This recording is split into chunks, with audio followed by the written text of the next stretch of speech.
Hi friends, welcome to all. இன்னைக்கு பீர்க்கங்காய் தோலை வச்சு ஒரு சூப்பரான பச்சடிங்க, ஹைதராபாத் ஸ்டைலில். ஆனால் நம்ம துவையல் தாங்க, எப்படி பண்ணலான்னு சொல்லிட்டு பார்க்கலாம் வாங்க.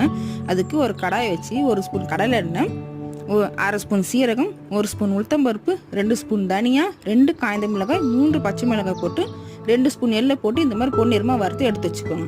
அப்புறம் ஒரு கடாயை வச்சு 1 ஸ்பூன் கடலை எண்ணெயை விட்டு இந்த பீர்க்கங்காய் தோலை நல்லா ஒரு 10 நிமிஷம் வதக்குங்க. நல்லா வதங்கினா தான் உங்களுக்கு பச்சடி டேஸ்ட்டாக இருக்கும். அப்புறம் துவையல் சீக்கிரம் கெட்டு போகாது.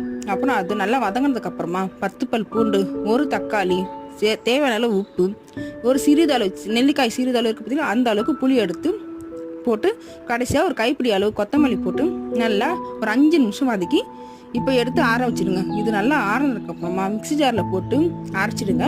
நம்ம சட்னி பதத்துக்கு அரைச்சிடுங்க.